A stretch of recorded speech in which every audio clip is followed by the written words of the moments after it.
Hello, my friend.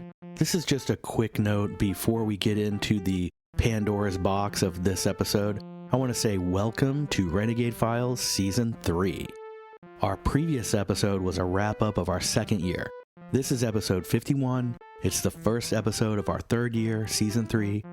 This particular episode is a longer one. It's a deeper dive.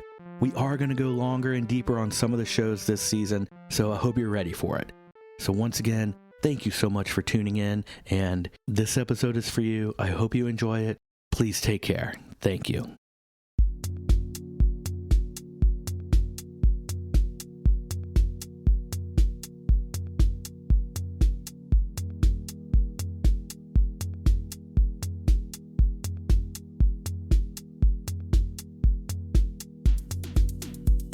What's up, time traveler?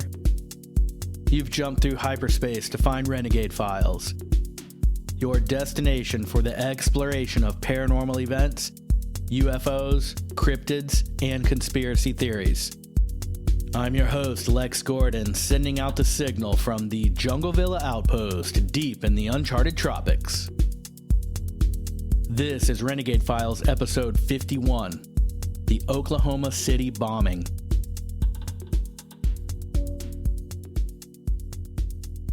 On 19 April 1995, 2 years after the debacle in Waco, Texas, and 6 years before the events of 9/11, the Alfred P. Murrah Federal Building in downtown Oklahoma City was the site of an explosion that left in its thunderous echoes half the structure in rubble, 168 dead, 800 injured, and $700 million in damage. In this episode, we'll go through this event from the beginning to the end while putting in order the things we know based on what the news told us, what those who were there reported, and facts discovered by relevant experts. Who were those involved? Who made the bomb and what was in it? What happened to the building? Why did they do it? And do all of these things add up or not? This is a tragedy that most people never even question. Timothy McVeigh did it. He confessed. He was executed for it. The end. It's one of the unapproachable narratives in recent American history that will instantly get you labeled as a crackpot if you even question a single part of the story. It's been asked and answered in the mainstream docket, and to ask again is to be marginalized. But on this episode of Renegade Files, we will ask. And we will even try to answer a simple question. Is it possible that the Oklahoma City bombing story we have been told is incomplete or wholly inaccurate? Let's find out. Timeline of official information. Before we get into this, I'd like to give you a quick behind-the-scenes note on the production of this broadcast. Working on this episode has been both challenging and rewarding. Challenging because it's one of those subjects that keeps revealing more information the further you look into it. Each time I thought I was almost done, I'd find another thread or set of circumstances that begged to be included here. Then I'd have to figure out what section within the episode to position that new information, and, well, you can see how that could go.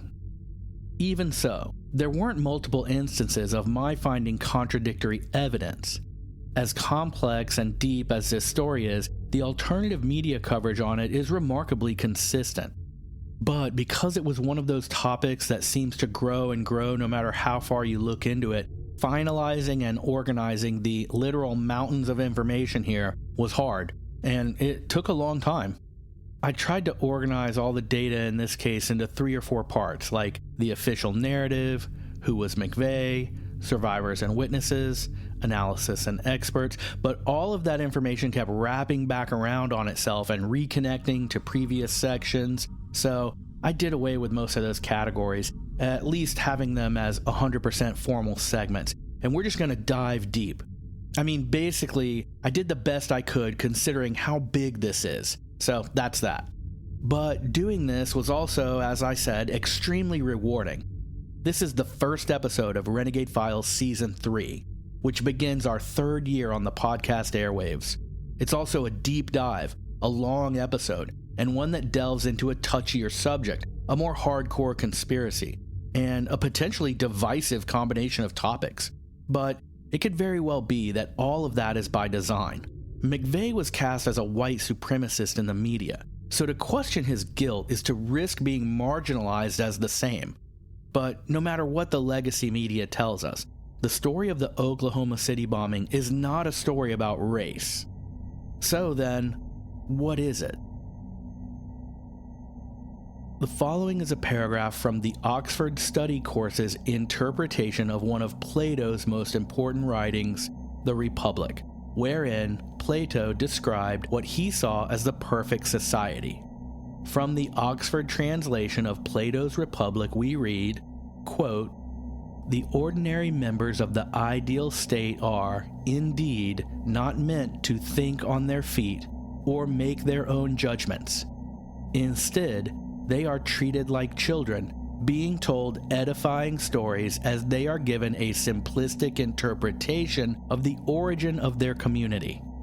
Their sole and only duty as citizens will be to do their duty, that is, to comply by the principle of specialization and toil all their life for the benefit of the guardian state, united around their rulers, but divided into three distinctive classes: productive, military, or philosophical. The citizens of the Republic never mix, as their very constitutive element destines them irrevocably to productive, military, or philosophical activities. Like the prisoners in the cave, the productive class are simply abandoned to their ignorance and false illusions." End quote. Plato wrote that around 375 BC, 2,400 years ago. So, telling the productive class, that is the everyday working citizen, simplistic stories that abandon them in their ignorance and false illusions, so they will toil all their life for the benefit of the guardians of the state, is not some new idea. This has been happening since the creation of the very concepts of state and ruling class. You can see glimpses of these simplistic stories anytime you watch a complicated event get very quickly distilled by the media into one or two catchphrases or talking points. Here are a few examples. It was a crazed lone gunman. This was an act of terrorism. No large group of people could keep a secret that big. This was a cult leader atrocity. He was the hero. She was the villain, the teacher, the artist, the wanderer, the outcast. We reduce the experiences of life into archetypes so we can communicate quickly and understand easily without the efforts of research and critical thinking. We outsource comprehension and let someone on television tell us what the truth is, what reality is. Not all of us do this, but many of us do, possibly the majority. There's a reason that conspiracy theorist has become a derogatory label in the mainstream media, and that's because you don't have to do deep, exhaustive, complicated research to find inconsistencies and outright lies within most official stories surrounding especially cataclysmic social events in America. All you have to do is look into these stories at all. The slightest glimpse into the facts and connections of a widely trotted out description of some tragic American event reveals, very quickly, more questions than answers, so they don't want you looking into it at all. Just trust their version of it, and don't be a crazy conspiracy theorist. Conspiracy thinking is dangerous. Thinking is dangerous. And that's the message we get from the mainstream. So with this in mind, let's get into the news coverage on that day. That morning, witnesses saw two men park a Ryder truck in front of the building.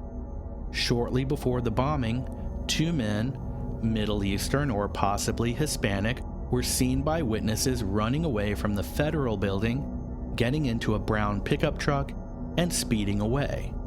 Seconds later, an explosion shook the city, and almost immediately, the Oklahoma City Police put out a "be on the lookout" alert for those two Middle Eastern or Hispanic-looking men wearing blue jogging suits that witnesses had seen fleeing the scene earlier in the brown pickup truck.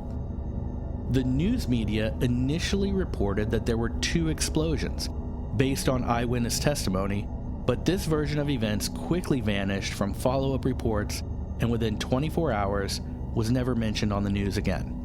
It was then reported that the explosion was from a truck parked in front of the building, and a serial number on a twisted axle fragment found 200 feet from the bomb center led investigators to believe that the axle was from a Ryder rental box truck. Upon the explosion, Oklahoma Noble County Trooper Charlie Hanger was initially called in from patrol to assist in the disaster's aftermath, but he was quickly told by the dispatcher to not report to the scene and instead remain in his patrol area.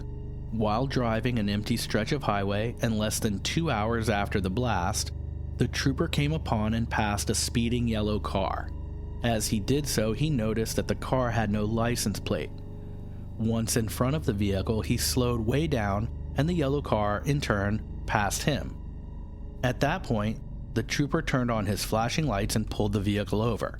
He called on his loudspeaker for the single-occupant driver to exit the vehicle and raise his hands. As the man did so, the officer saw the outline of a handgun in a holster under the man's jacket, and at that same moment, the man, Timothy McVeigh, told the trooper that he had a loaded handgun.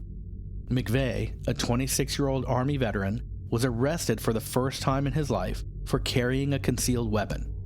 At this time, McVeigh was not yet connected to the bombing. On the way to the station for booking, Timothy McVeigh said to the state trooper, quote, "I bet you're getting me for that thing I heard about on the radio." According to PoliceOne.com, McVeigh would have probably been given a court appearance date and released either the next day or at the latest the day after. But the judge he was to appear before was unavailable because of some family issues, so McVeigh remained in county custody for an additional day. While McVeigh was in custody for the concealed weapons charge, a former co-worker of his from New York submitted a tip to the FBI stating that a man he knew, Timothy McVeigh, had often espoused militant anti-government views and that he was infuriated by the siege of the Branch Davidian compound by federal agents in Waco, Texas, which had ended in a deadly fire 2 years to the day before the Oklahoma City bombing. When the FBI received this tip, they quickly learned that the Oklahoma police already had Timothy McVeigh in custody. Now, consider right out of the gate here what a series of coincidences this is. A state trooper is called in from his patrol essentially in the middle of nowhere to assist in the bombing aftermath. But before he can get downtown, the dispatcher calls him back and essentially says, "No, we're good down here where a bomb just killed or injured about 1,000 people. You stay out there in your area." Then, as he does so, he just happens to pull over a guy with no prior criminal record because the car was speeding and had no tag, and he arrests him for having an unregistered handgun. The suspect guesses out loud to the policeman that he thinks they're probably getting him for the thing he heard about on the radio. He doesn't say he did it. This almost implies that hearing about it on the radio is the first news of it to him. It isn't conclusive, but to me, this sounds like a classic patsy realization. Like when Lee Harvey Oswald saw policemen come into the Dallas theater to arrest him for skipping the line without paying, and he said aloud, "This is it." McVeigh saying what he did at that moment sounds like the same energy to me. That's just my opinion. And normally that person arrested on a nonviolent firearm charge would be released with a court date within a day or two, but he isn't, because the sitting judge has some kind of personal business, and this causes McVeigh to remain in jail for a few more days. In that time, someone from New York tells the FBI they knew a guy that was an anti-government extremist who was mad about Waco. So the FBI looks for that guy and finds out he's already in jail in Oklahoma. Another aspect of the arrest that feels shady is this. This was the largest domestic terrorist attack to take place on American soil up to that date. It was allegedly orchestrated as a political statement against the ATF with very specific reasons and intentions behind it. It took months to organize, plan, and execute. It involved creating a large bomb that was constructed, hidden for weeks, positioned, and detonated perfectly. But almost immediately, the main culprit is pulled over and arrested for something totally unrelated, driving a car with no license plate and carrying an unregistered pistol. Who could and would perpetrate that kind of complicated crime and then try to make the getaway in a car with a built-in reason for being pulled over? It just doesn't make sense. So after the tip, and learning that McVeigh had been arrested already, the FBI then transferred him into federal custody and charged him for the bombing of the building. The be on the lookout alert for those 2 Middle Eastern or Hispanic men was retracted, and the serial number of the Ryder truck axle was traced to a rental agency in Kansas. The listed renter of that specific truck was not Timothy McVeigh, and officials would later say that the truck had been rented by him using a false name. The address given by the renter of that truck had been the Michigan farmhouse of James Nichols. A brother of James Nichols, that is Terry Nichols, was an old army buddy of McVeigh's. Somehow, hearing that he was wanted for questioning in connection with this bombing, Terry Nichols turned himself in to the Harrington, Kansas Police Department, and he was also arrested for the bombing. Michael Fortier, another army buddy of McVeigh's, was also arrested and charged with having advanced knowledge of the plot. So that's the official story of the Oklahoma City bombing as far as what the news told us. A bomb just went off that destroyed the Alfred P. Murrah Federal Building in downtown Oklahoma City. Many believed killed and many more most certainly injured. The police have issued a BOLO for 2 Middle Eastern men who were seen fleeing the location seconds before the blast. Scratch that, they have in custody a Timothy McVeigh. McVeigh, a loner outcast, collaborated with an old army buddy to build a truck bomb, which McVeigh alone positioned and detonated to blow up a federal building that housed the offices of the ATF as a way to protest the Ruby Ridge and Waco debacles. McVeigh was a militant anti-government racist. Stay tuned. In 1997, 2 years after his arrest, McVeigh was found guilty of 11 federal counts of murder and conspiracy. He had confessed to the crimes, was sentenced to death, and was executed by lethal injection in 2001. So, who was Timothy McVeigh? McVeigh was born on April 23, 1968 in Pendleton, New York. He joined the Army in 1988 after graduating high school.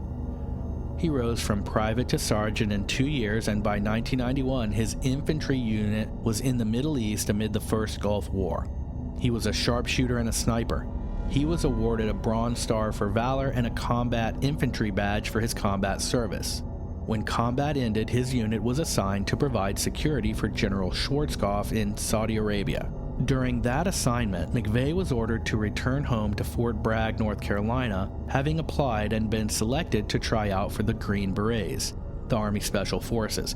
According to the official record, early in that training, McVeigh wrote a voluntary letter of withdrawal and quit the Special Forces program, saying that he was physically unfit to proceed.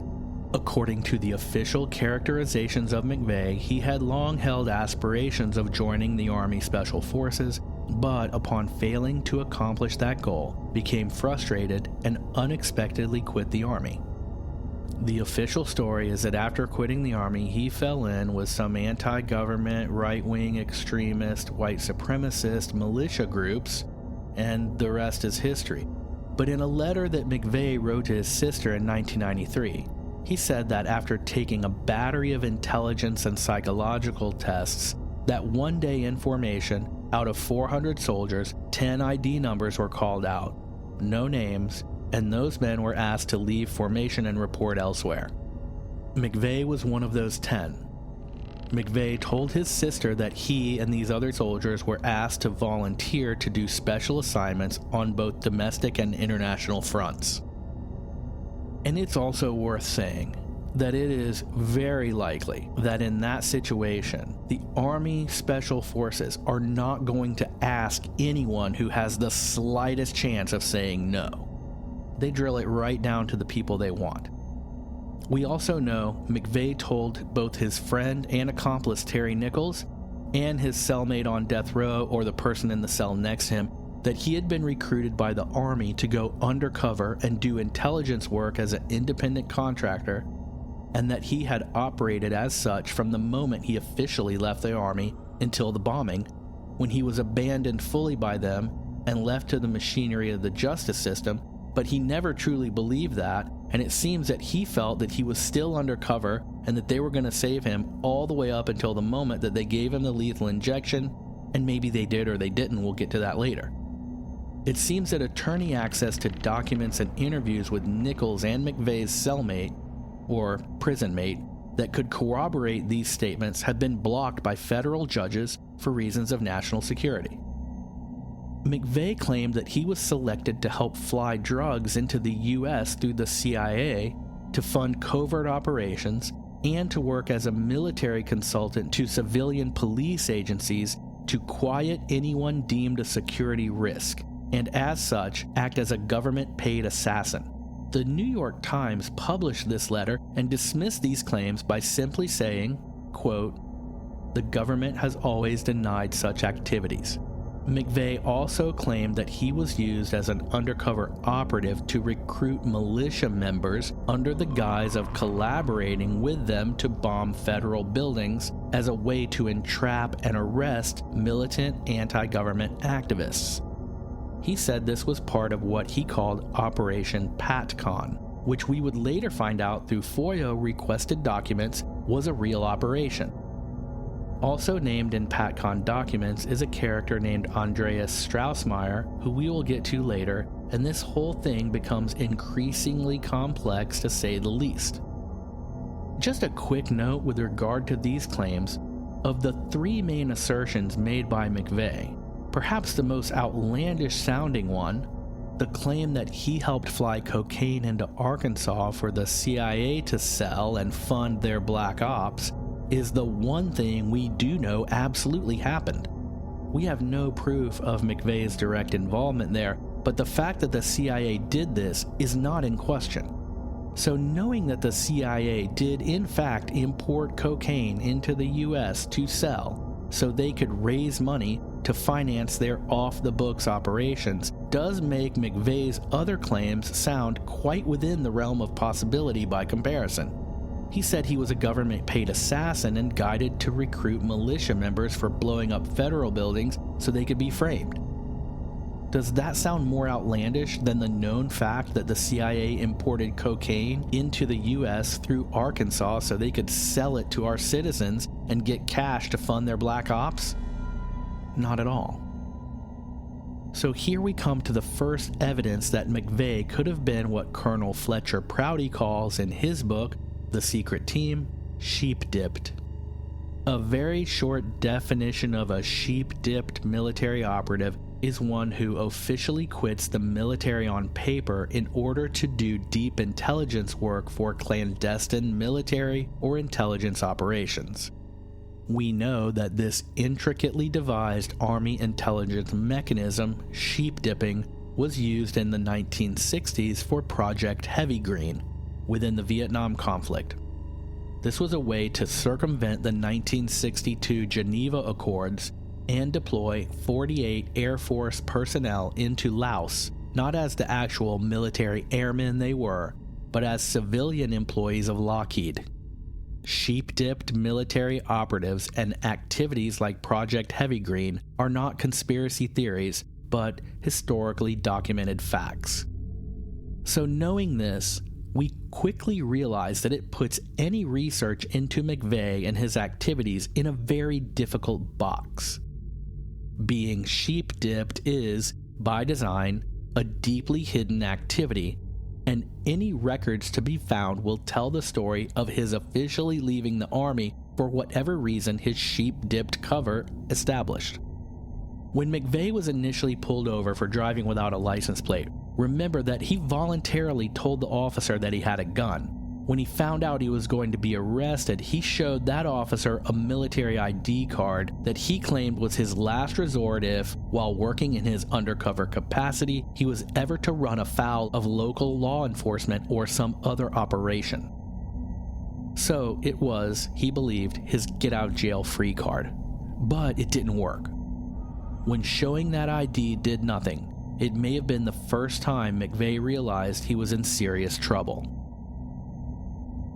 Recall that McVeigh had claimed at some point in his original detainment and booking by the troopers and or after his transfer to the FBI that he was working as part of PatCon. PatCon was a long-term provocation campaign in which the FBI endeavored to infiltrate and incite American militia groups to commit crimes, including violence, so that the Department of Justice could prosecute those involved. This too, like being sheep-dipped, is no theory. The existence of PatCon was formally disclosed in 2007, when references to the program appeared in documents released through the Freedom of Information Act. So McVeigh claimed to be a part of this group in 1995, 12 years before the program was public knowledge, and he claimed that he was a sheep-dipped military operative on an undercover assignment. And the fundamental function of PatCon was to use undercover intelligence agents to infiltrate, then instigate members of the militia in order to frame and arrest them. And while we don't know everything about the hijinks of PatCon, we do know some relevant things. This next section comes from a very interesting and frankly unnerving website called Wydna, or WYDNA, which has a blank about page, the tagline of World Design and Analysis, and gigabytes of information about world finance, politics, and military intelligence. Check it out. Maybe through a VPN. This site gives a concise description of what PatCon was, how it came about, and what it did. So from the website, with some paraphrasing, Civilian Material Assistance, and that's a well-known militia, came out of the Iran-Contra era, and the group slowly became increasingly radical. Tom Posey and Roger Moore reconfigured the MA as a survivalist-type group. And no, that is not the Roger Moore who played James Bond. The CMA continued its ties to government and military networks. Basically what we're seeing there is that this Civilian Material Assistance was a militia that was made up of former Iran-Contra soldiers, and that the group slowly became increasingly radical, but they continued their ties to government and the military, so their connections. Moore was still in contact with the Arkansas FBI agent Tom Ross, and likely with North and those around him. FBI documents released by FOIA illustrate that the CMA maintained deep ties to Special Forces operators. Its membership included personnel from the 20th Special Forces Group.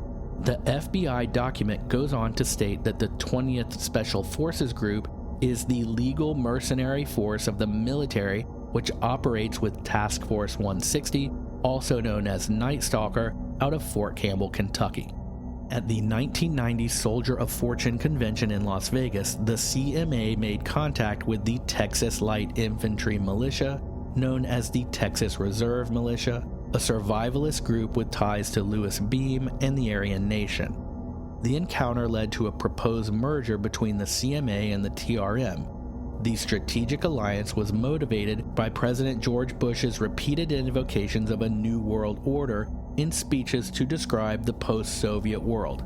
FBI telexes reported that the groups were stockpiling money, ammunition, military weapons, supplies, and explosives for a day that they will be needed to fight the U.S. government, which they believe is turning communist as part of a plot under the New World Order.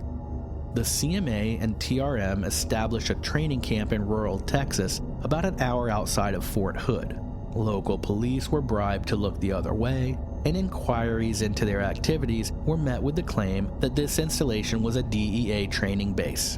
In 1991, Posey hosted a summit of various militia groups in Birmingham, Alabama, with the goal of, to quote FBI telexes, building interlocking anti-government groups so that the movement could be ready to fight the government attempts to take over the rights of the citizens. Present at the summit were members of the American Pistol and Rifle Association, which was really the same group as the Order of St. John. At the time, this was located in Benton, Tennessee, and ran by John L. Grady. Between 1991 and 1992, all of these groups held discussions and meetings to plan future covert activities, including attacks on microwave, radio, telephone, electric, and TV towers and nuclear power plants. In 1991, we also saw the initiation of the FBI's PATCON, or Patriot Conspiracy Operation, which targeted these CMA and TRM and OSJ militias and other groups in the survivalist militia underground. PATCON worked by seeding infiltrators into these groups, the creation of fake militia groups, such as the Veterans Aryan Movement, which was a wholly fabricated militia group created by the FBI. They conducted entrapment-based sting operations. Interestingly, Moore himself seems to have had a history with these types of operations. In 1989, Moore appeared in a joint FBI-ATF sting operation called Operation Punch-Out, which saw a series of underground groups arrested for shipping explosives.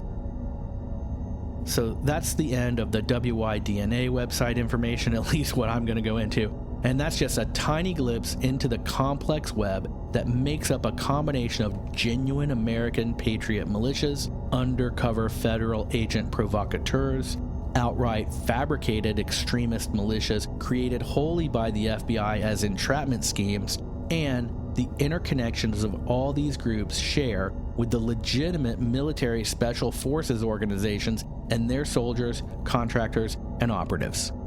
PATCON was overseen directly by Assistant FBI Director Larry Potts, who was also the director for the sieges at both Ruby Ridge and Waco.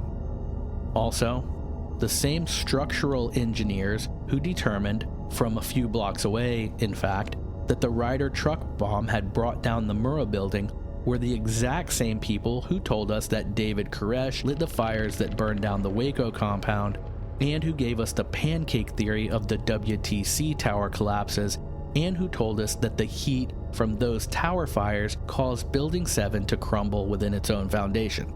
Also named in the PATCON docs is Andreas Strassmeyer, as I mentioned before. He pops up a few times, and we'll get into those accounts later, so stay tuned.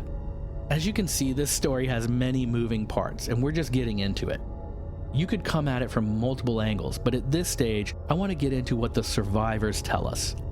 I think these first-hand accounts not only tell us something about the actual bombing and the moments after the explosions, but some of this also gets into the days leading up to it, and those bits of information are also important, as we'll see. First up on the list of blast survivors is Jane Graham. At the moment of the building's destruction, she was blown into the center of a room, and when she landed, she found herself looking up to see the sky.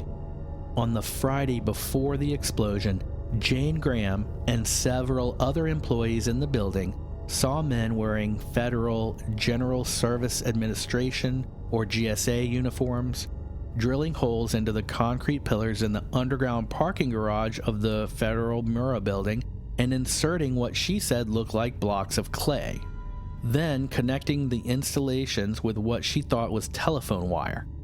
So GSA employees perform routine maintenance on federal buildings.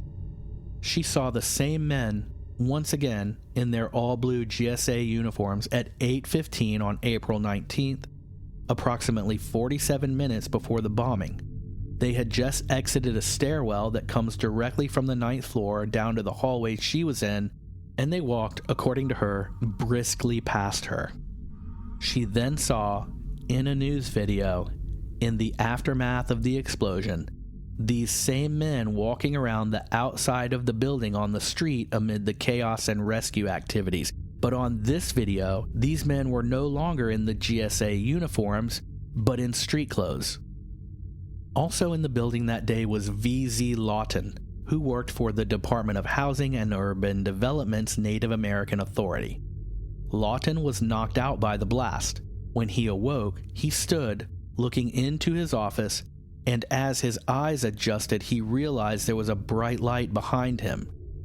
He turned around to see that he was 4 feet from the edge of what was left of his floor, and he was looking out across Oklahoma City through the now gone side of the building.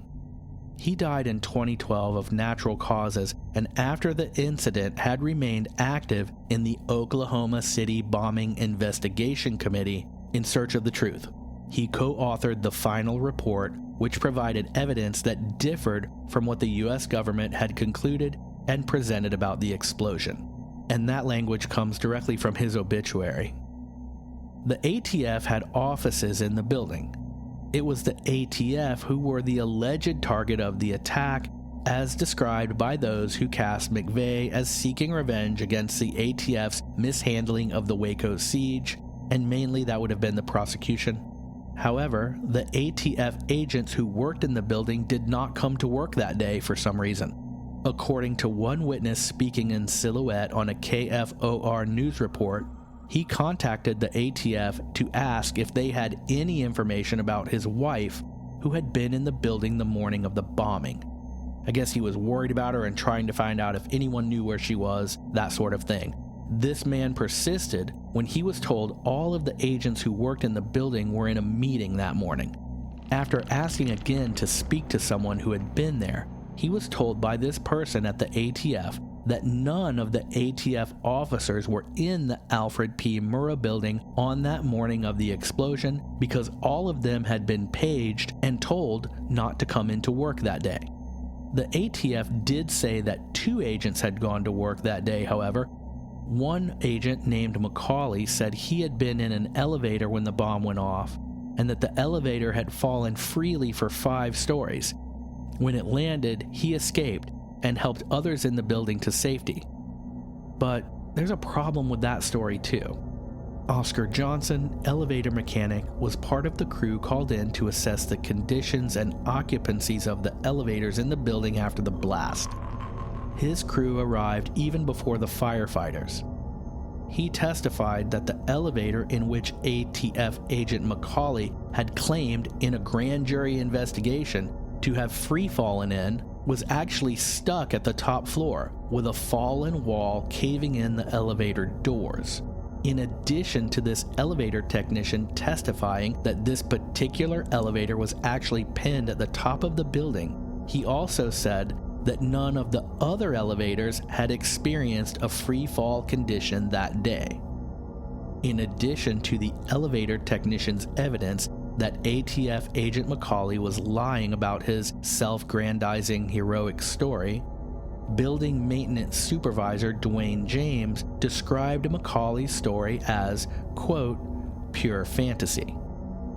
Dwayne James examined the elevator in question and also the central control panel and pointed out a number of technical and logical reasons why the miraculous elevator incident simply couldn't have happened in the way that Agent McCauley had claimed.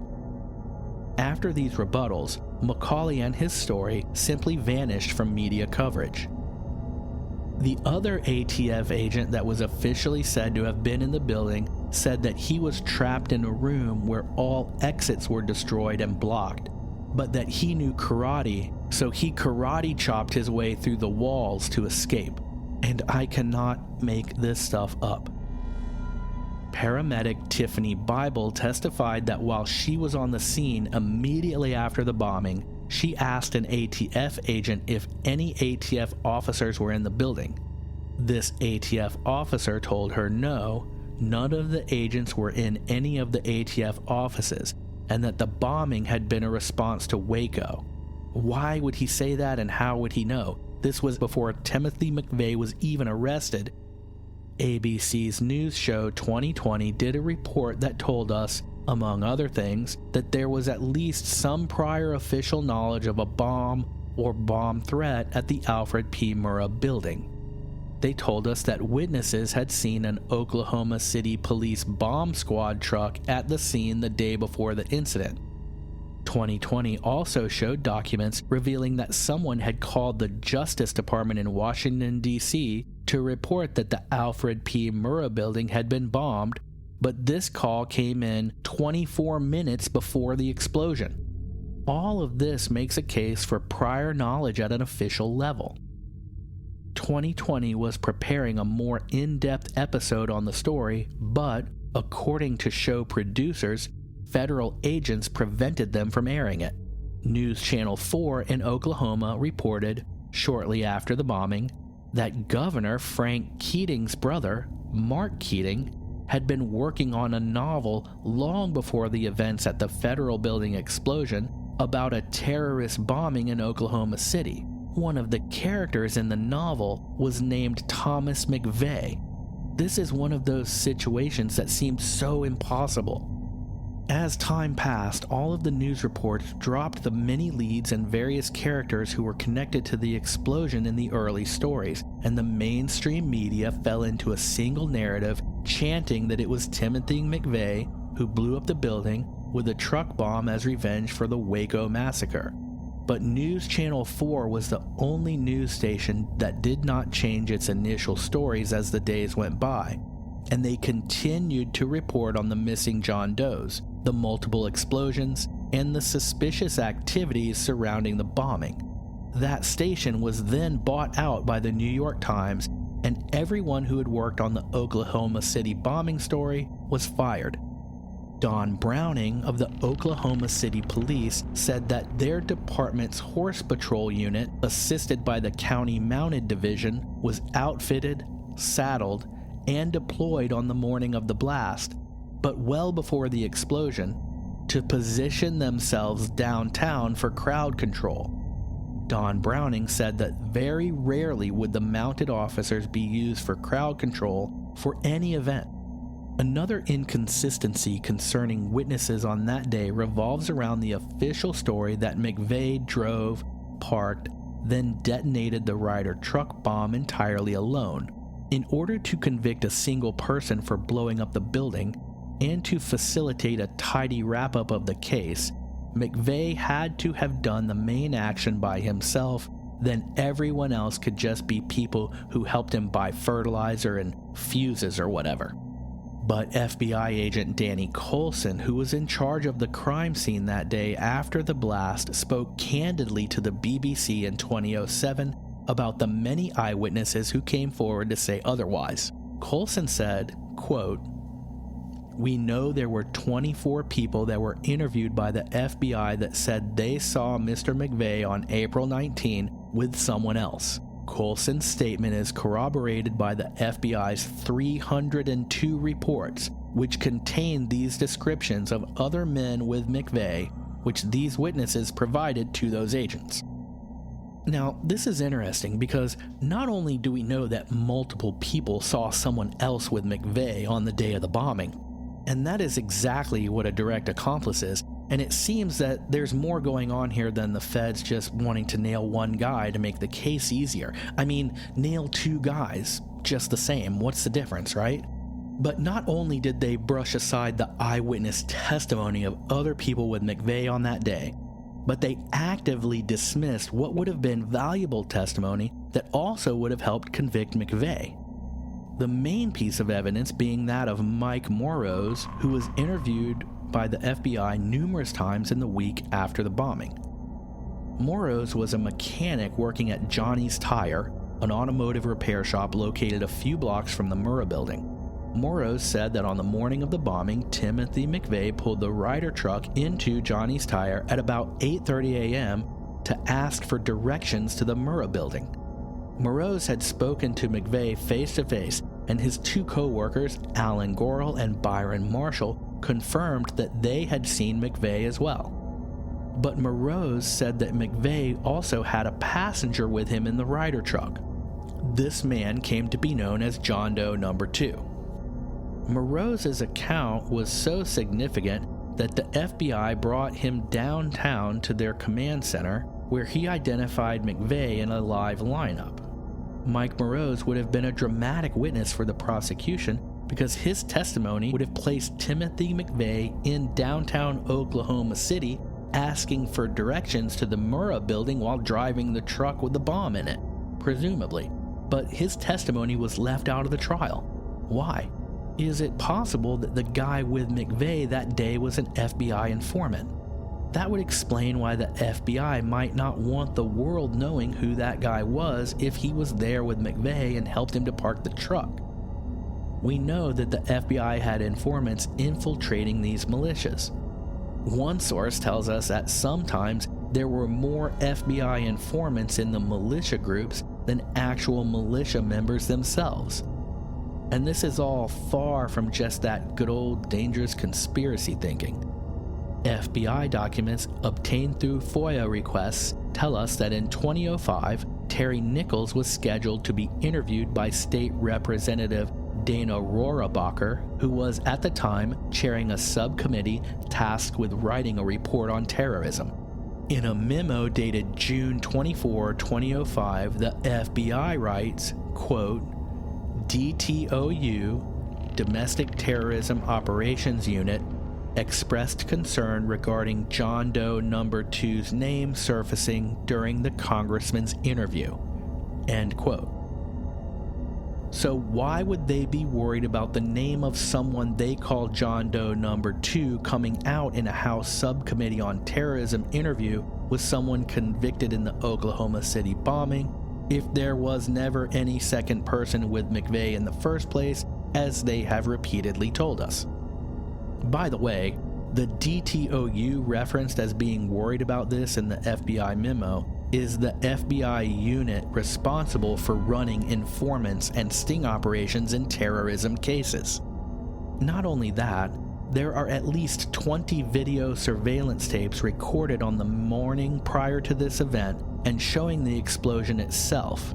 Timothy McVeigh's jury was not allowed to see any of that evidence, and none of those videos are available to the public on grounds of, say it with me, national security.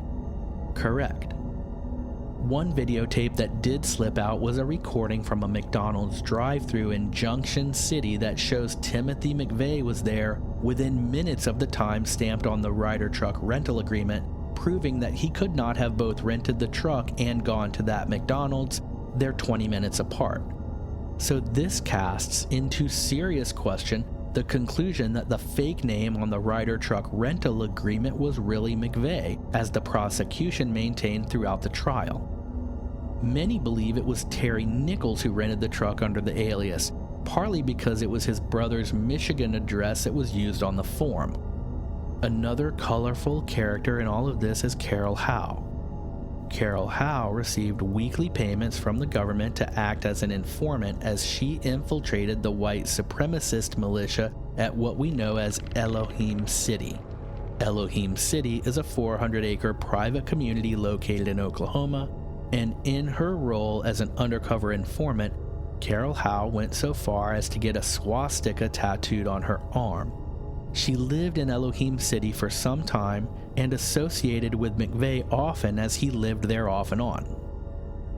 Howe, and her name may be pronounced Ho, I'm not sure, Howe, I'm going to say Howe. Howe says she informed her agency handlers prior to the bombing on April 19, 1995, that various Elohim City residents were planning an attack on federal buildings, which included the Alfred P. Murrah Federal Building in Oklahoma. So here we get into the twisted world of undercover informants, fake and real militia members, patriots, government agents, and the many ways they can all become so confusingly interconnected. Howe had been a white supremacist for years, but she claimed in court that it was all just an act for her role as an informant, and she told the ATF that people she knew were planning to bomb the Murrah building, and this was before it happened. One of those people was Andreas Strassmeyer, who we had mentioned before. Strassmeyer was the head of security for the militia operated at Elohim City, where we know McVeigh lived before the bombing. But Strassmeyer was also the son of Gunter Strassmeyer, the chief of staff to German Chancellor Helmut Kohl. Andreas Strassmeyer was in the German army for 5 years, worked for the British Welsh Guard, then came to the U.S. and with the help of retired Air Force Colonel Vincent Petrusky was given a job with the federal government, but we don't know exactly what that job was. We do know that Strassmeyer moved to Houston, Texas in 1986, where he started working as a salesman for a computer company. During this time, he became involved with the Texas Light Infantry Militia, which is another militia we know was targeted by PatCon. But Strassmeyer was kicked out of that militia due to speculation from members that he was a government agent. Why did they think that? Because they tailed him one night and watched him enter a federal building by typing in an access code on the door's keypad, which opened the door right up and he went inside. And this is the guy who was head of security at the Elohim City militia compound, where, according to Carol Howe, a known ATF informant, McVeigh also lived, and where the Oklahoma City bombing was planned. After the building was blown up, Strassmeyer went back to Germany and hasn't been heard from since. I think he was interviewed by the FBI over the telephone or something. So let's go back to those other than McVeigh.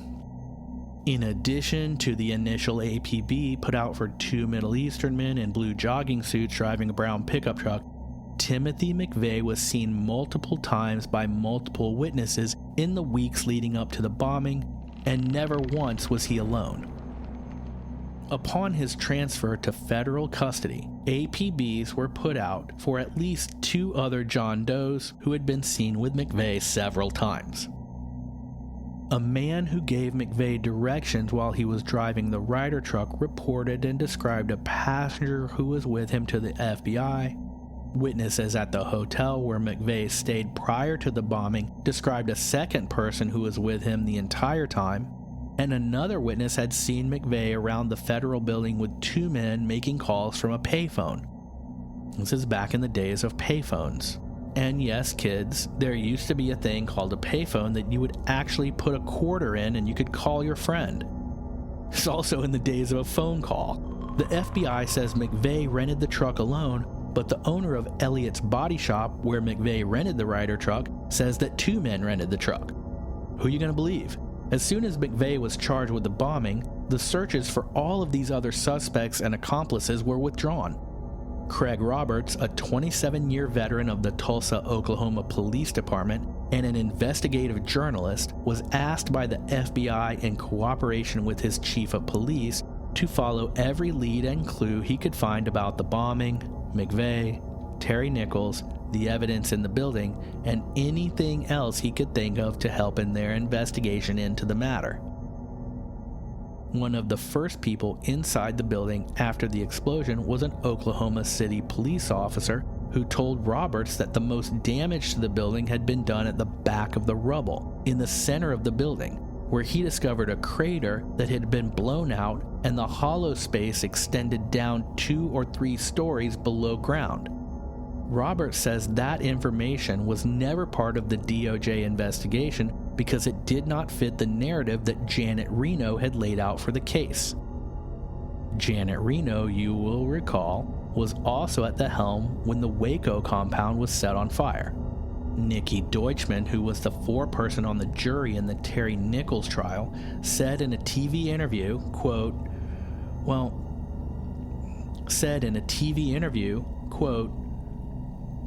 actually, you know what? I have this right here, so let me just play that clip, and we'll see what she had to say about the others involved in the bombing who were ignored by the investigation led by the FBI. So just give me a second and we'll play her clip. I think that the government perhaps really dropped the ball.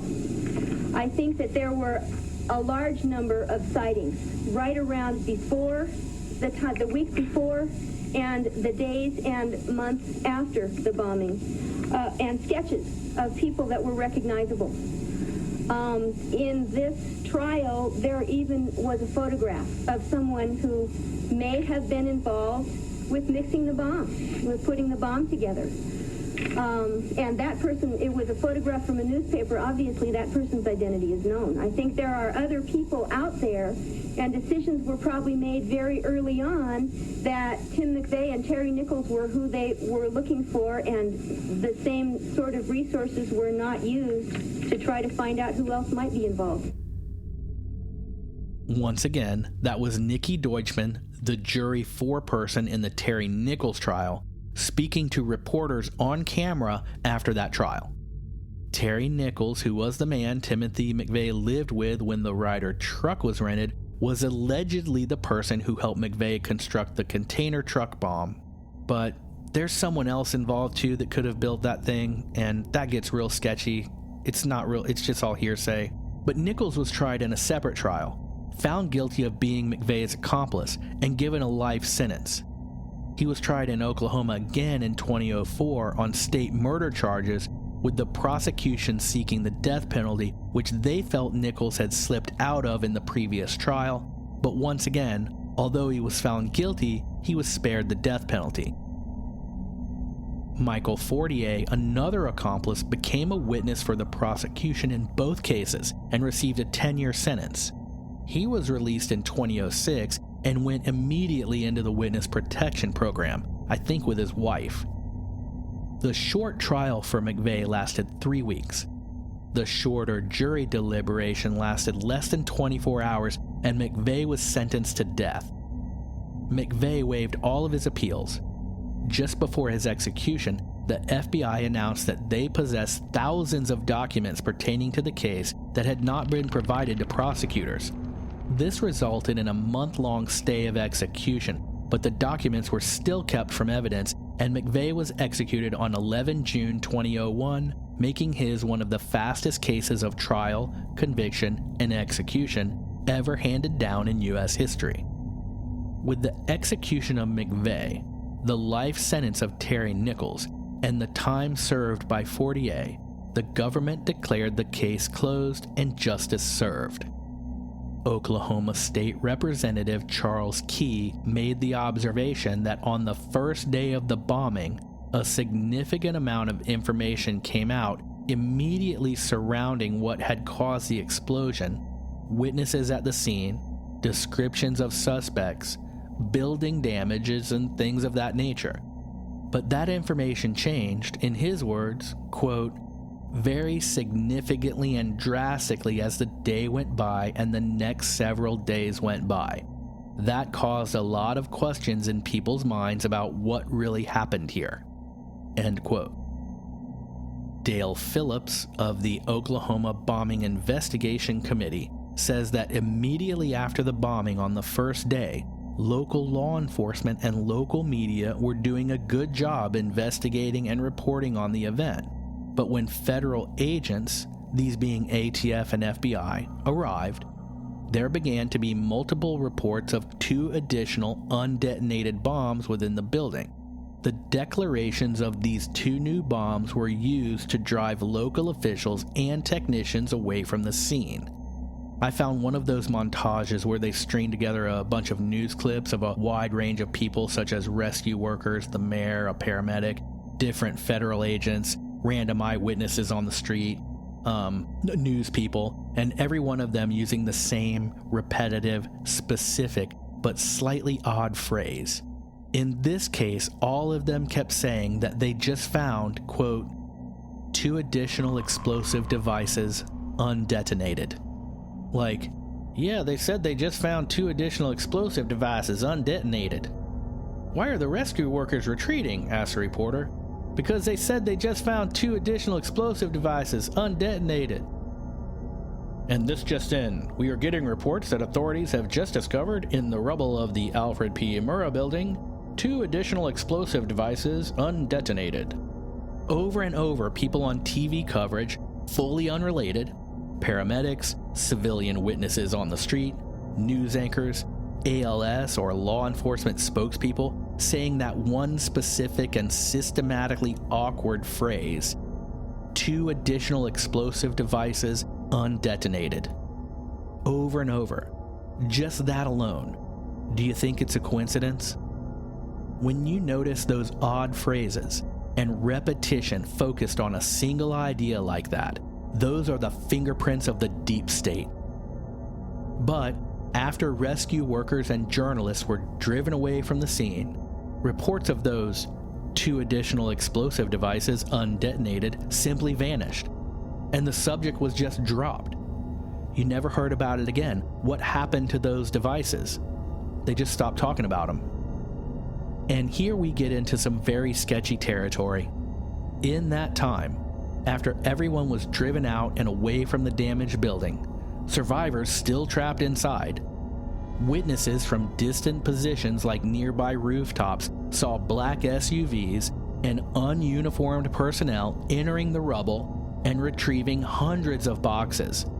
We know that the Murrah building housed Clinton documents concerning the Whitewater scandal, and it has been speculated that this potentially incriminating evidence was what was being removed. It is also said that there were thousands of documents from the Waco Branch Davidian mess that were located there, and potentially illegally stored weapons belonging to the ATF offices, and all of this is conspiracy theory fuel for what may have been removed in the hours after the rescue crews and reporters were driven back by the discovery of those supposed 2 additional explosive devices undetonated that no one ever talked about again after that. Since this is such a deep subject, if you'd like to go into it further, I'd say check out the episodes about the Oklahoma City bombing on the podcasts Those Conspiracy Guys and Tinfoil Hat. The documentary entitled A Noble Lie is well done and it goes deep too. Sadly, my opinion is that the Netflix documentary on the OKC bombing is hands down pro-federal, big government, anti-militia propaganda that systematically and in a very logical progression builds a case that all anti-big government, liberty-first American patriots are white supremacists. I don't believe that's true, but that is the position that seems to be portrayed in the Netflix documentary. And since we're in this shady territory, let's just dive into a few other things that stand out here. I'm going to have a sip of coffee right now, and I never say that on the podcast because it's such a cliche, but right now it's true. This gets crazy, so take a deep breath and hang on. Soon after the bombing, Oklahoma State Representative Charles Key formed the Oklahoma Bombing Investigation Committee and impaneled a grand jury. They collected evidence of the federal and state government's outright lies and obstruction of justice concerning the Oklahoma City bombing. They thoroughly discredited the official myth of McVeigh as the lone bomber and his truck as the cause of the building collapsing, and they published their final report in 2001. Charles Key was then essentially run out of office by the local media and some other state officials. Attorney Jesse Trentadue, who has an ongoing case mixed up in all this, had a brother, Kenny Trentadue, who was a convicted bank robber. Kenny Trentadue was found beaten, covered in bruises, cut deeply in several places, and hung to death in his cell at the Oklahoma City Federal Transfer Center on August 21 of 1995. His death was ruled a suicide. The man in the cell across from Trentadue's, Alden Baker, reported watching guards enter Trentadue's cell the night before he was found dead and hearing sounds of a prolonged fight. He saw the guards exit the cell with blood on their uniforms. He was scheduled to testify in court, but before the court date, he was also found hanged to death in his cell, ruled a suicide. It is possible that Trentadue was targeted because he was mistaken for Johnny Lee Guthrie, another convicted bank robber, and a suspected accomplice of Timothy McVeigh. This Guthrie is one of the John Doe suspects never identified. Jesse Trentadue, that's the lawyer brother of the guy who committed suicide by beating himself, cutting himself, and hanging himself in such a way that got blood on the prison guards' uniforms, reported that McVeigh passed word to him before he was executed that his brother had been killed because it was thought that he was Guthrie. Apparently these two guys looked exactly like each other, even both having the same tattoo in the same place. Johnny Lee Guthrie was also found hung to death in his cell the day before he was to appear on a television show. Jesse Trentadue's suit against the federal government continues in court to this day as the Department of Justice refuses to release the report on the death of his brother despite a court order to do so. Trentadue's lawsuit has revealed that federal judge Lois Kimball disclosed that the FBI had an informant close to McVeigh in the days leading up to the bombing. In December of 2006, outgoing U.S. Representative Dana Rohrabacher chairman of the Oversight and Investigations Committee, issued a report on his investigation of the Oklahoma City bombing, concluding that foreign ties to the bombing were not sufficiently investigated by the FBI in the course of the case. So you can see, there's so much more to this case than anyone who just knows the reported news about McVeigh and the bombing would ever know. In 2007, Terry Nichols, the convicted accomplice of Timothy McVeigh, produced a written declaration from prison given to Jesse Trentadue.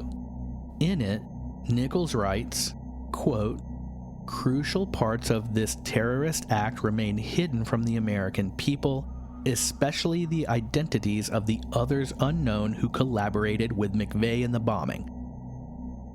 Nichols named Arkansas gun dealer Roger Moore as a government provocateur in the bombing, and that the robbery of Roger Moore's collection of firearms and explosives was to provide him a cover as an innocent bystander in the tragedy.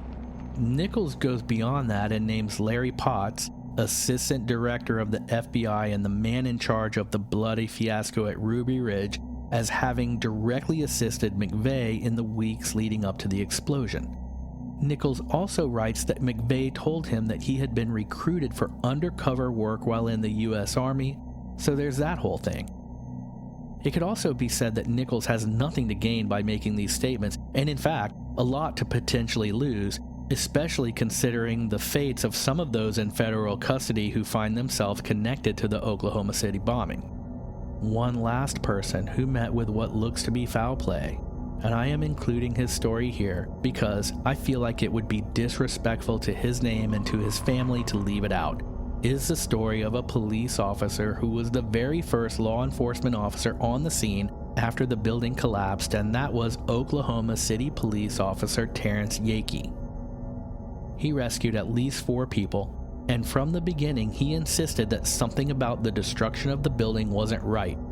He amassed his own case of evidence, and it is believed that he had videos and photos and documents that would indicate something other than the truck bomb and McVeigh alone was responsible for the building collapse, but we may never know. With plans to meet friends for dinner, he phoned them saying he was running late and would be there as soon as he could shake the feds that were tailing him, in his own words. The next day, he was found in a field over a mile away from his parked car, with cuts on his wrists, arms, and neck, rope burns on his neck, and dead by a gunshot wound from a 9mm that left no powder burns and entered his right temple from behind and above, with the bullet exiting through his opposite cheek. No gun was found when local police arrived on the scene and searched it for evidence, but an FBI agent who arrived later found a gun in an already thoroughly searched area within 5 minutes of being there. Officer Yakey's death was ruled a suicide. No suicide note was found, and his body was cremated before the family had a chance to view it. In a letter dated May 1st, 2006 to Oklahoma City Police Department Chief William City from retired Tulsa Police Department investigator W. Craig Roberts, Roberts writes, quote, "Though it was originally written up as a suicide, I feel the evidence and facts point to a torture homicide. I will explain why I feel this way and why I would like you to reopen the case and examine it further. I know that your homicide investigators may have many current cases to work, but this victim is one of your officers, and I know that in the Tulsa Police Department, we would not rest until we got to the bottom of an officer's death and put all questions to rest." My summary. This is a case that shares many similarities to other lone nut assassin conspiracies. It suffers from a symptom that plagues many valid cultural observers and deep conspiracy theory researchers, which is the idea of a black and white answer. Either the accused and convicted did it on their own, or the government did it. One or the other of these may or may not be the case. Timothy McVeigh, like Lee Harvey Oswald, was pretty cavalier after the fact if he did in fact plan, fabricate, orchestrate, and blow up the Alfred P. Murrah Federal Building on his own. Lee Harvey Oswald shoots the president, then walks to go see a movie that's already started, goes in without buying a ticket and gets the cops called on him for it. And McVeigh blows up a federal building that took months of planning and execution, then proceeds to drive erratically in a junker car with no license plate while carrying an unregistered gun until he gets pulled over. Upon being arrested, he tells the cops, his lawyer, and a cellmate that he's a sheep-dipped undercover military operative who is part of PatCon, which no one knew about then, but we now know was an FBI operation designed to entrap militia members. Maybe McVeigh thought he was setting up the members of the militias he had infiltrated and that he was helping to blow up a truck bomb that he knew would cause a ruckus and a superficial damage at the street level. He had fled the area by the time the bomb went off. It's possible that he had no idea the building would be blown in half. Very possible. He heard about it on the radio as he was driving. He hands the trooper some kind of military intelligence ID when he's pulled over, and the trooper basically tells him, "Tell it to the judge." When that ID did nothing to help him, that was very likely the first time McVeigh may have started to worry. Some prearranged get-out-of-jail-free card that's suddenly worthless. Something his handlers told him turning out to be a lie. The first realization that he may be the patsy. Like Lee Harvey Oswald going to the theater, perhaps to meet some prearranged contact, then seeing 30 policemen walk in. All of this points to an operation much bigger than McVeigh and the Ryder truck bomb. McVeigh claimed from the beginning that he was working as an undercover military asset. He said his handler was a man called the Major, but he never mentions him by name. McVeigh stated he was recruited while in the Army by the Major and was sheep-dipped to infiltrate Patriot militia groups. His unit was attached to the Defense Department. According to the Major, as told to us by McVeigh, the unit was so secret that even the U.S. Secretary of Defense was unaware of its existence. According to McVeigh, the Major further explained that the agenda for his secret unit was primarily domestic intelligence gathering and internal threat evaluations with an emphasis on direct counteraction operations. Funding and support for the operations would be provided through sources unconnected to the U.S. government. McVeigh was to familiarize himself with the rhetoric of extreme right-wing ideology and create the plausible aura of a disgruntled soldier. We also know from court documents that McVeigh met with notorious CIA mind control expert and hypnotist Dr. Joylon West, who headed the MKUltra program and was also the doctor who attended Jack Ruby, Patty Hearst, and Sirhan, who allegedly shot Bobby Kennedy. Check out Renegade Files episode 15, The Bobby Kennedy Assassination, to learn more about this nefarious character. McVeigh goes to trial, and he can't give them any detailed information about the bomb materials, design, construction, where the materials were purchased and stored, the positioning of the truck and why that building was chosen. All of that was provided by Michael Fortier, who says the information was given to him by McVeigh. And Fortier then enters into a plea deal, which helps convict McVeigh. Then he gets a few years in jail and is released into the witness protection program and vanishes. Handy. Witnesses saw two Hispanic or Middle Eastern looking men casing the scene in a brown truck and running from the building minutes before the blast and driving off in that brown truck. Witnesses saw McVeigh with another guy in the Ryder truck. They saw men wiring what looked like putty with electrical wires into the building's main supporting columns in the days before the explosion. All of the ATF agents who worked in the building were notified to not come into work that day. A policeman with a storage unit full of files and videotapes and photos from the aftermath drives into the country and is found a mile from his blood-soaked car, his throat cut, and shot in the head from above and from far enough away as to leave no powder burns. This happening minutes after he spoke on the phone to his friend, saying he'll meet him for dinner as soon as he can shake the feds that are following him.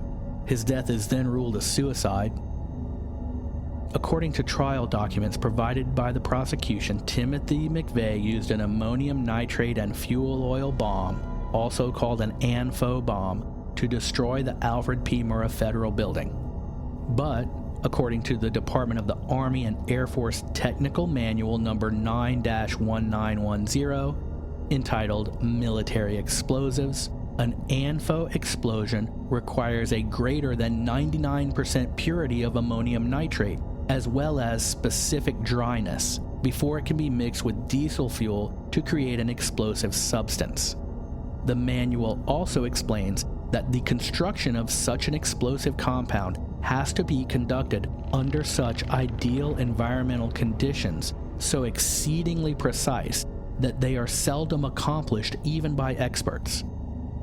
The FBI and prosecution in the McVeigh trial claimed that the Ryder truck bomb was made from 50 bags of fertilizer. Ammonium nitrate fertilizers come in much weaker concentrations than the greater than 99% purity required for explosives. You've probably bought fertilizer before, and how do they come? 666, that's 6%, 6%, and 6%. Or 10, 10, 10. You never see fertilizer that's 99% of anything. If it's 99% of anything, it's mostly clay and filler.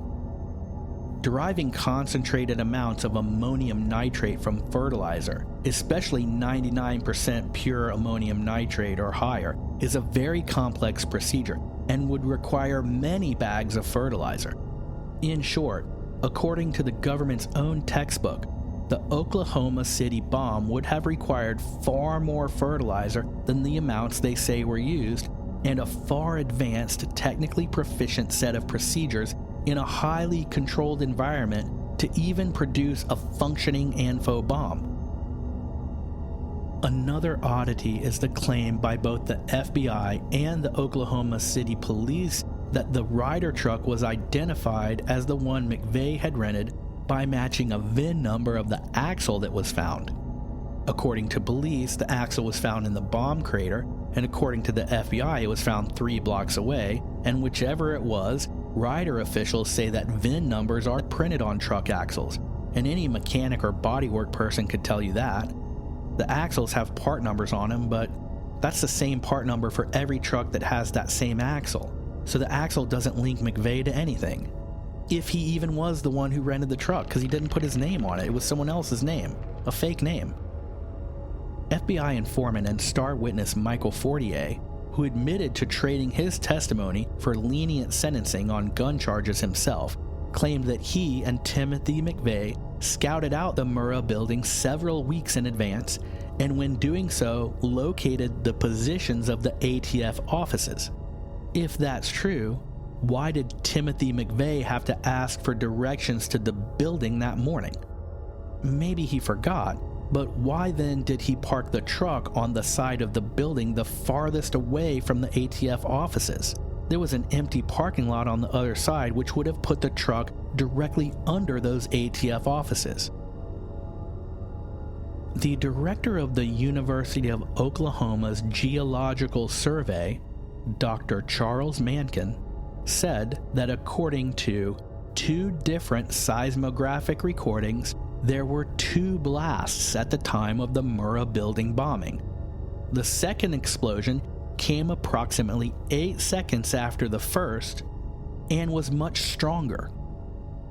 Retired Air Force Brigadier General Benton K. Parton, former commander of the Air Force Armament Technology Laboratory, a 25-year expert in the design and development of explosives, urged senators and congressmen to delay the destruction of the Murrah building site.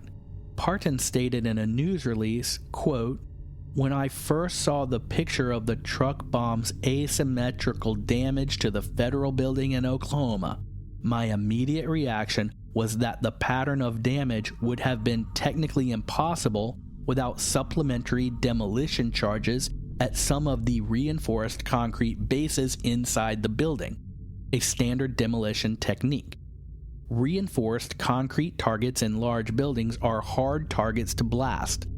I know of no way possible to reduce the apparent building damage through simply a truck bomb effort." End quote. And that's Air Force Brigadier General Benton K. Parton former commander of the Air Force Armament Technology Laboratory, with 25 years of experience in design and developing explosives. General Parton's request to have the bomb site preserved in order to examine the possibility of a second explosion was ignored by the federal government, and in fact, when the request was made by him, the government moved up the demolition by 2 weeks. There have been repeated studies done by a variety of accredited explosive experts and professional demolition contractors, such as former FBI agent Ted Gunderson. All of these have stated that, in their professional opinion, the destruction of the Murrah building could only have been accomplished by top-tier military explosives, detonators, and the strategic positioning of multiple charges. McVeigh's defense attorney, Stephen Jones, stated that there were 6 to 8 core individuals involved in the plot. There's also an entire thread involving witnesses to McVeigh's execution who say they never saw him stop breathing. And we also have the filmmaker Bill Bean, who was filming with permission at the Camp Grafton military facility in North Dakota. This video footage clearly shows Timothy McVeigh at a U.S. military base that specializes in explosives and demolition training, and it was filmed on August 3rd, 1993, over a year after McVeigh supposedly left the Army. Bean was filming a crew removing items from a row of tanks, and one of those soldiers spoke briefly to Bean, seemed surprised to see the camera, and was quick to leave the filmmaker behind. But that individual that he filmed has now been positively identified through both the video evidence and a voice analysis to be Timothy McVeigh. I know this has been a lot of information, and thank you for going into all of it with me here. I'll wrap this up with a quote from Timothy McVeigh from Paul Hammer's book, where McVeigh said, quote, "I was never trying to escape capture. My arrest was all part of the mission. The bombing had to land squarely at the feet of someone involved in the anti-government movement. I left a paper trail that even a blind man could follow."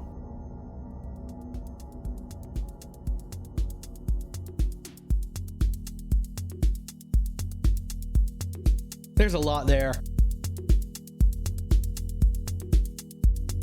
And that story weaves its way through several other events, both before and after it. Diving into it leaves us with more questions. But I believe this is an important subject to explore. So thanks for doing it with me. You can get more Renegade Files content by becoming an RFA agent at patreon.com/renegadefiles. Check it out for free for a whole week. Patrons help me make the show without ads for everyone, so thanks to you if you're an RFA agent already. Cheers.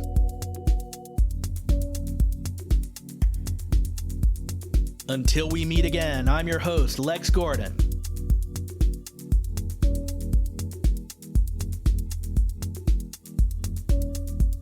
Stay wild, legend child.